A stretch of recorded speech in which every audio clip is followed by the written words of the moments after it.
Bienvenidos a The Deep Dive. En esta ocasión, nos sumergimos en Metafísica de Aristóteles, una obra que nos lleva a las profundidades del pensamiento, explorando la naturaleza misma de la realidad, el conocimiento, la existencia. Y lo que me sigue asombrando es cómo, después de tantos siglos, las ideas de Aristóteles siguen teniendo una vigencia increíble. Totalmente. Es como si hubiera planteado preguntas que todavía nos seguimos haciendo hoy. ¿Cuáles son los principios de todo lo que existe? ¿De qué está hecho el universo? ¿Y qué significa existir? Aristóteles empieza con una observación que parece obvia, pero es muy poderosa. Todos los seres humanos tenemos un deseo natural de conocimiento. Lo vemos, por ejemplo, en el placer que nos da observar el mundo, descubrir cosas nuevas. Que es verdad. Es como si tuviéramos una curiosidad innata, ¿no? Que nos impulsa a ir más allá de lo que vemos, a buscar explicaciones, a comprender cómo funcionan las cosas. Y Aristóteles no se queda en esa simple observación. Él nos lleva más allá de la experiencia sensorial, hacia un conocimiento más profundo, un conocimiento que nos permita comprender las causas, los principios que rigen la realidad. Y aquí es donde entra el concepto de arte, ¿verdad? Pero no arte como lo entendemos hoy en el sentido estético. Exacto. Para Aristóteles, arte se refiere más bien a un tipo de conocimiento, un conocimiento sistemático, organizado, que nos permite aplicar principios generales para entender casos particulares. Es como la diferencia entre saber que una planta necesita agua para vivir y comprender los procesos biológicos que hacen que el agua sea esencial para su crecimiento, ¿no? Precisamente. Aristóteles usa el ejemplo de un médico. Un médico puede tener mucha experiencia tratando pacientes, pero si no entiende los principios de la medicina, su capacidad para curar será limitada. Claro, es como tener todas las piezas de un rompecabezas, pero no tener la imagen completa. El arte, en el sentido aristotélico, nos da esa imagen, nos ayuda a conectar los puntos y a ver el panorama general. Y para comprender ese panorama general, Aristóteles nos invita a explorar el concepto de causas. No se trata solo de identificar eventos que suceden uno después del otro, sino de comprender la naturaleza misma de la causalidad. Ya, y aquí es donde Aristóteles se diferencia de otros filósofos que le precedieron, ¿no? Exactamente.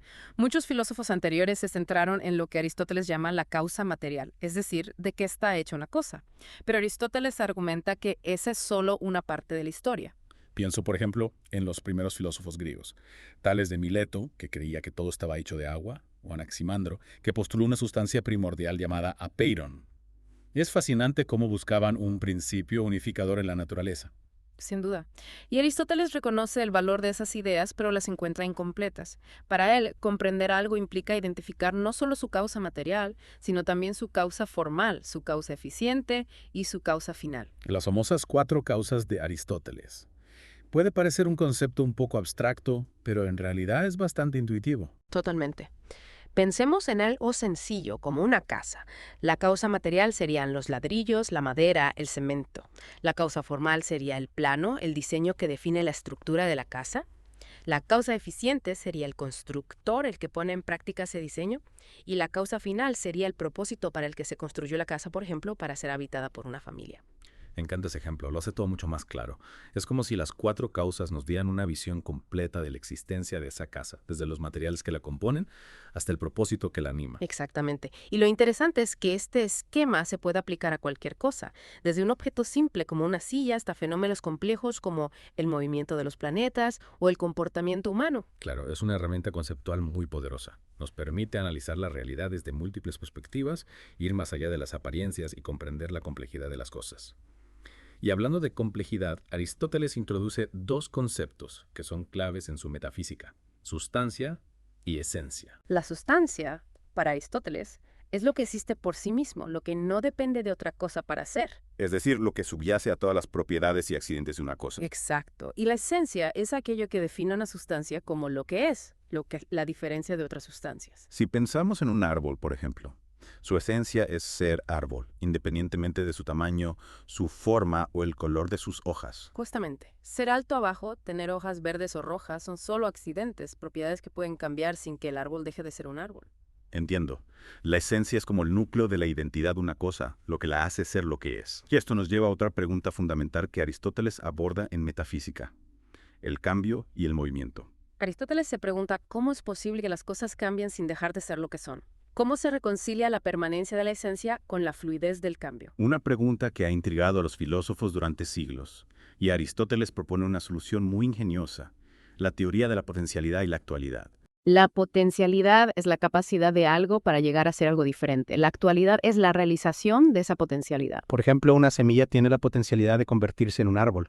Cuando la semilla germina y crece, esa potencialidad se actualiza, se transforma en un árbol. Exactamente. Y lo que Aristóteles nos dice es que el cambio no es más que el paso de la potencialidad a la actualidad. Las cosas cambian porque tienen la capacidad de cambiar, porque llevan en sí mismas la posibilidad de ser algo diferente. Es una idea muy elegante, ¿no? Nos ayuda a comprender cómo el cambio es posible sin que las cosas pierdan su identidad. Sin duda. Y esta idea del cambio como actualización de la potencialidad nos lleva a otro tema fascinante que Aristóteles explora, la naturaleza del infinito. El infinito. Un concepto que siempre ha fascinado y a la vez desafiado la mente humana. ¿Es el infinito algo real o solo una idea en nuestra mente? ¿Puede algo ser realmente infinito? Aristóteles argumenta que no puede existir un infinito actual, un infinito que exista en su totalidad en un momento dado. Para él, solo es posible un infinito potencial, un infinito que se va actualizando de forma gradual. ¿Cómo es eso? Su razonamiento se basa en que sería imposible recorrer una serie infinita en un tiempo finito. Imagínate intentar contar todos los números. Nunca terminarías. Siempre habría un número siguiente. Es cierto, no importa cuántos números cuentes, siempre habrá infinitos números más por contar. Exactamente. Para Aristóteles, esto demuestra que el infinito no puede existir como una totalidad completa, sino solo como una posibilidad que se va realizando de forma progresiva. Ya veo. Es como si el infinito fuera un horizonte que siempre se aleja a medida que nos acercamos a él. Precisamente. Y esta idea del infinito potencial tiene implicaciones muy profundas para nuestra comprensión del universo y de nuestro lugar en él. Sin duda. Y hablando de implicaciones profundas, no podemos dejar de mencionar uno de los conceptos más enigmáticos de metafísica, el primer motor o motor inmóvil. Aristóteles parte de la premisa de que todo lo que se mueve debe ser movido por algo más. Y si seguimos esa cadena de causas y efectos hacia atrás, llegamos a la conclusión de que debe haber un primer motor, una causa última que pone en movimiento a todo el universo. Espera, ¿estás diciendo que Aristóteles creía en una especie de fuerza divina que impulsaba el cosmos? No exactamente. Aristóteles no concibe al primer motor como un dios personal, como una entidad con voluntad propia. Para él, el primer motor es más bien una inteligencia pura, un pensamiento que se piensa a sí mismo, la causa final de todo lo que existe. Eso suena bastante complejo. Lo es, sin duda. Y es uno de los temas más debatidos e interpretados de la filosofía aristotélica. Bueno, creo que necesitaremos un poco más de tiempo para desentrañar todas las implicaciones del primer motor. Totalmente de acuerdo. Pero creo que ya hemos cubierto bastante terreno por hoy. Cierto.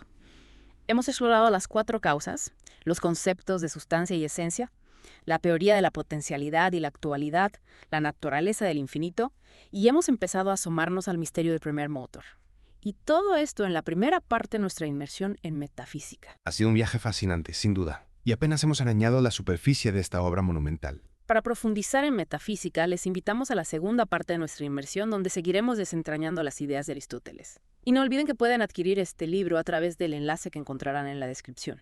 Suscríbanse a nuestro canal para no perderse ningún episodio, activen la campanita para recibir notificaciones, denle like si les ha gustado este video, compártanlo con sus amigos y déjenos sus comentarios con sus reflexiones sobre metafísica. Nos vemos en la próxima. Seguimos explorando metafísica. Me parece muy interesante cómo Aristóteles, después de analizar las causas y los principios de la realidad, se enfoca en conceptos que a veces damos por sentado, como por ejemplo la unidad. Sí. ¿Qué significa que algo sea uno, aunque esté compuesto de muchas partes? Exacto. Esa es la pregunta clave. Y Aristóteles analiza las diferentes respuestas que se han dado a lo largo de la historia. Por ejemplo, los pitagóricos veían en los números el principio de todas las cosas. Consideraban la unidad como el número fundamental. Claro, los pitagóricos y su fascinación por la armonía matemática del universo. Veían relaciones numéricas en la música, en el movimiento de los astros, en la naturaleza en general. Sin duda. Y Aristóteles reconoce el valor de estas ideas, pero no se queda ahí.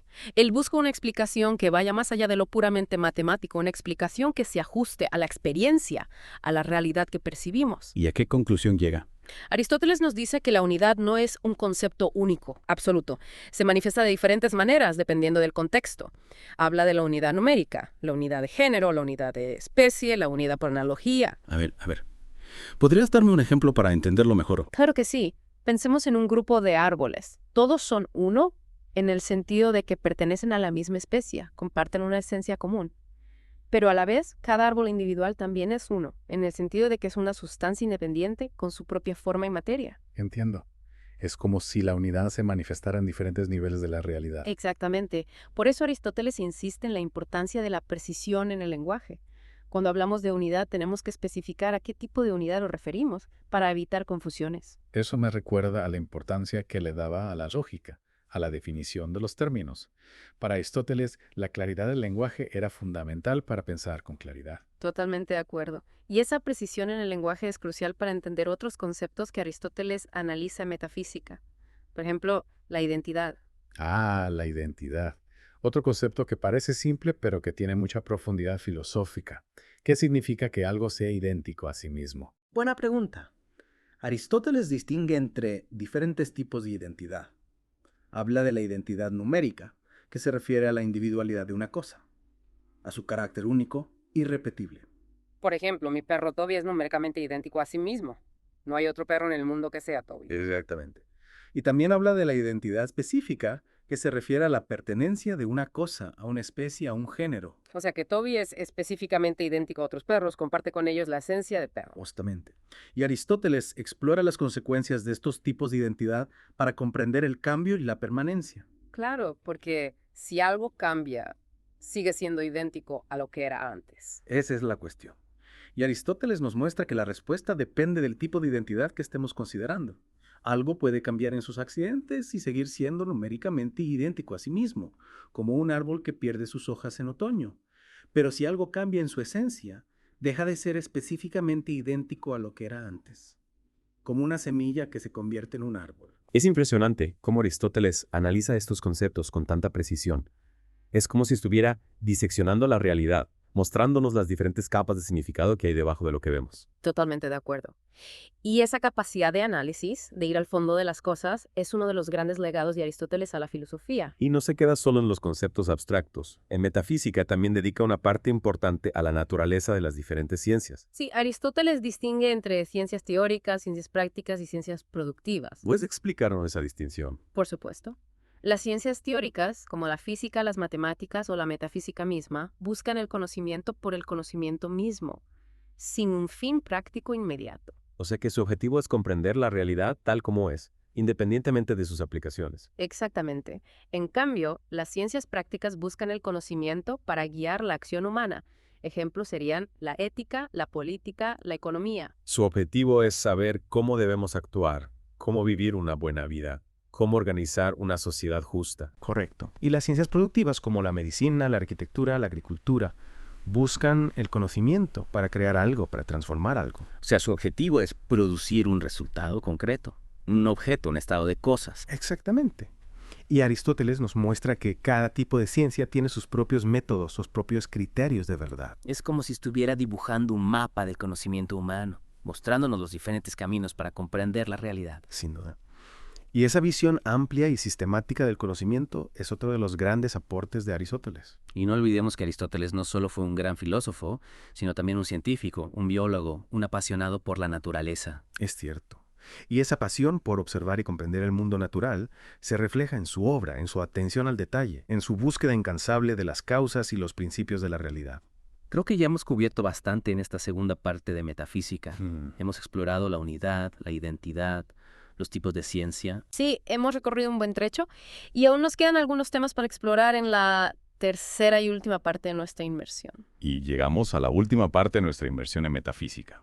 En esta ocasión, nos adentramos en un tema que siempre genera debate, el mundo de las ideas. Ya lo exploramos con Platón, pero Aristóteles lo aborda desde una perspectiva, digamos, bastante crítica. Sí, es muy interesante como Aristóteles, a pesar de ser discípulo de Platón, no tiene ningún problema en cuestionar las ideas de su maestro. Y en el caso de la teoría de las ideas, sus críticas son bastante contundentes. Recordemos que para Platón las ideas eran como entidades eternas, inmutables, que existían en un mundo aparte del nuestro, un mundo inteligible, que era la fuente de toda realidad y conocimiento. Exacto. Platón creía que las cosas que percibimos en el mundo sensible eran solo copias imperfectas de las ideas, que eran los verdaderos objetos del conocimiento. Y Aristóteles no está de acuerdo con esa separación tan radical entre el mundo sensible y el mundo inteligible. Para nada.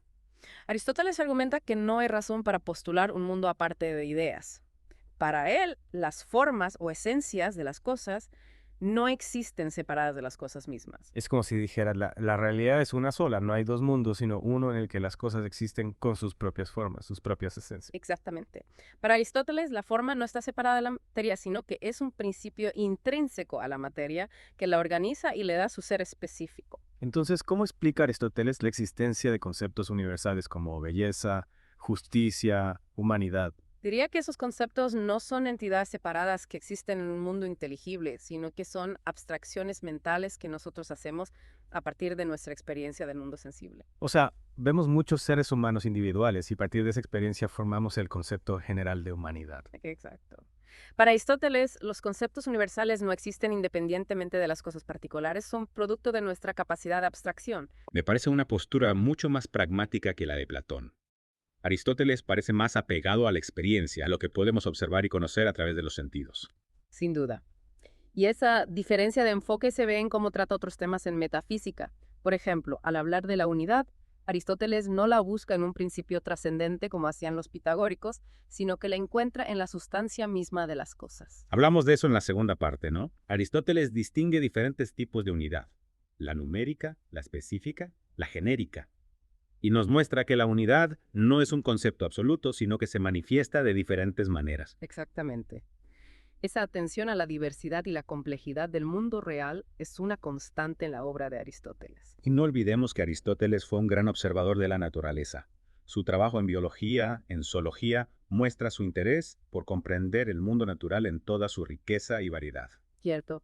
Y esa experiencia como naturalista influyó en su filosofía, en su búsqueda de una explicación de la realidad que se ajustara a lo que podemos observar, a lo que podemos experimentar. Hablando de experiencia, creo que una de las cosas que más me ha impactado de metafísica es la capacidad de Aristóteles de analizar conceptos abstractos y conectarlos con nuestra experiencia cotidiana. Totalmente de acuerdo. Aristóteles no se limita a especular sobre la naturaleza de la realidad, nos da herramientas para comprender el mundo que nos rodea, para darle sentido a nuestra experiencia. Pienso, por ejemplo, en su teoría de la potencialidad y la actualidad. Nos ayuda a entender el cambio no como algo que destruye la identidad, sino como un proceso de desarrollo, de realización. O en su análisis de las 4 causas, que nos invita a buscar una explicación completa de las cosas, teniendo en cuenta no solo su composición material, sino también su forma, su origen, su finalidad. Metafísica es una obra que nos desafía a pensar de otra manera, a mirar la realidad con nuevos ojos. No es una lectura fácil, pero la recompensa vale la pena. Sin duda. Metafísica exige un esfuerzo al lector, pero ofrece una visión profunda y enriquecedora de la realidad. Y con esto llegamos al final de nuestra inmersión en metafísica de Aristóteles. Esperamos que este viaje les haya inspirado a seguir explorando las grandes preguntas de la existencia. Si les ha picado la curiosidad, pueden adquirir el libro a través del enlace en la descripción.